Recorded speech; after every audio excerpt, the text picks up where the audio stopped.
नमो बुद्धाय मित्रांनो, आपल्या सर्वांचे आपल्या मनपसंत चॅनल मन शांतीवर स्वागत आहे.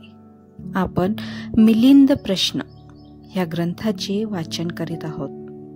चला तर सुरू करूया आजच्या वाचनाला. उपभाग 11, ज्ञान व प्रज्ञेचे स्वरूप आणि उद्देश. राजा म्हणाला, भन्ते, जो ज्ञानी असतो तो प्रज्ञावान देखील असतो का? होय महाराज, तो प्रज्ञावान सुद्धा असतो. भन्ते, असे असेल तर ज्ञान आणि प्रज्ञा एकच वस्तू मानावी लागेल. होय महाराज, ज्ञान आणि प्रज्ञा दोन्ही एकच आहेत. भन्ते, अशा अवस्थेत त्याला कोणत्या विषयात मोह असू शकेल की नाही? महाराज, अशा व्यक्तीस काही विषयाबाबत मोह असू शकेल, तर काही विषयाबाबत त्याला मोह असणार नाही. कोणत्या विषयाप्रती मोह असू शकेल आणि कोणत्या विषयाप्रती मोह असणार नाही? महाराज, ज्या विषयाचे ज्ञान त्यास अवगत नाही, जे देश त्यांनी पाहिलेले नाही, तसेच ज्या गोष्टी त्यांनी ऐकलेल्या नाहीत, त्या बाबींचा त्यास मोह होईल. आणि कोणत्या बाबींचा त्यास मोह होणार नाही? महाराज, ज्या विषयाबाबत हे अनित्य आहे, हे दुःखद आहे आणि आत्मा म्हणून काही वस्तूच नाही, असे आपल्या प्रज्ञेच्या अंतर्दृष्टीने पाहिले आहे, त्या विषयात त्याला मोह होणार नाही. भन्ते, या विषयातील त्याचा मोह कोठे जातो, म्हणजे त्या मोहाचे काय होते?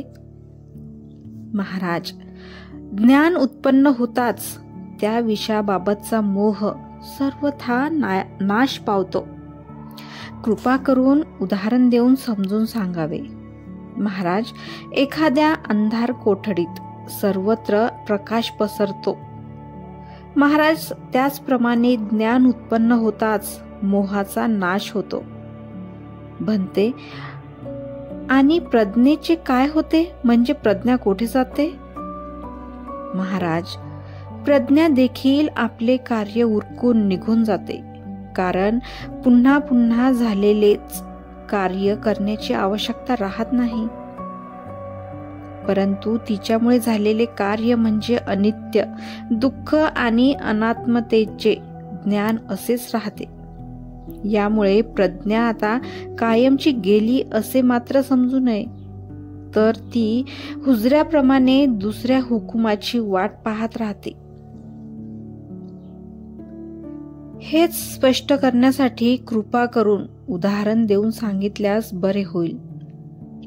महाराज, एखाद्या श्रीमंताने आपल्या कारकुनास बोलवून रात्रीच्या वेळी दिवा लावून त्या प्रकाशात पत्र लिहावयास सांगितले आणि पत्र लिहिल्यावर तो दिवा विझवून टाकला, तरी पत्र लिहिलेला मजकूर तसाच कायम राहिला.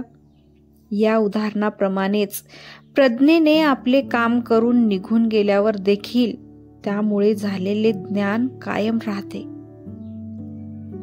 भन्ते, पुन्हा उदाहरण देऊन समजून सांगा. महाराज, पूर्वीकडील लोकात अशी रूढी आहे की ते लोक घराशेजारी पाण्याने भरलेले निदान 5 घडे तरी ठेवतात. उद्देश हा की चुकून एखाद्या घरात आग लागली की ती चटकन विझवता यावी.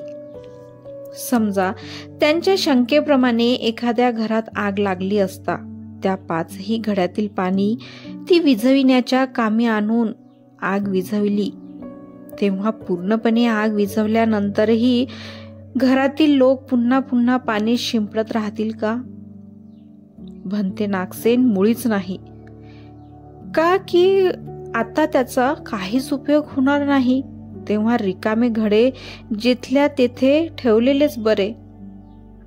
महाराज, तेथील 5 घडे म्हणजे श्रद्धा, परिश्रम, जागरूकता, चिंतन व प्रज्ञा.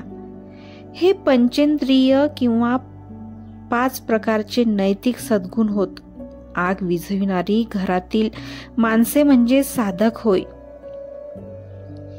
विझविल्या गेलेली आग म्हणजे क्लेश, म्हणजेच तृष्णा होय.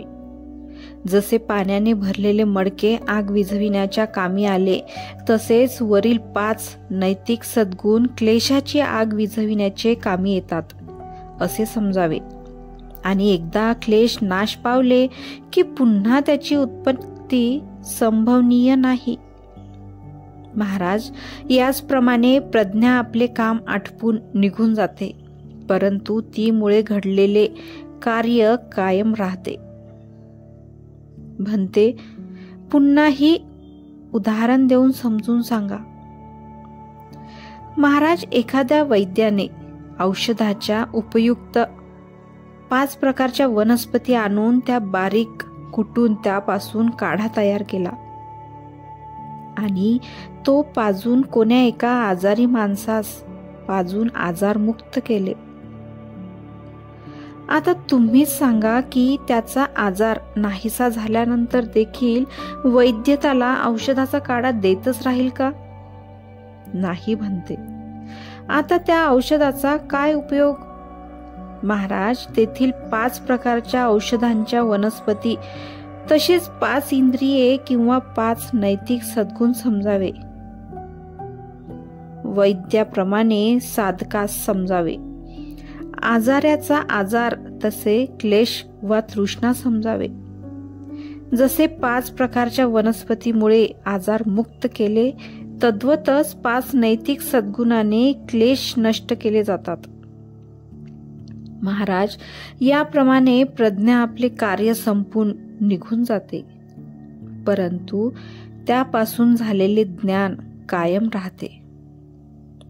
म्हणते, पुन्हा एखादे उदाहरण देऊन सांगावे. महाराज, एखाद्या सैनिकाने लढाईत गेल्यानंतर आपल्या जवळ असलेल्या 5ही प्रकारच्या बाणांपैकी काही बाण सोडून शत्रूला हरविले व पिटाळून लावले. आता शत्रू पळून गेल्यानंतर देखील तो बाण पुन्हा पुन्हा सोडतच राहील का? नाही म्हणते. शत्रू पळून गेल्यानंतर बाण सोडण्यात काय उपयोग? महाराज, जसे 5 प्रकारचे बाण तसे 5 नैतिक गुण समजावे. सैनिक तसा साधक समजावा.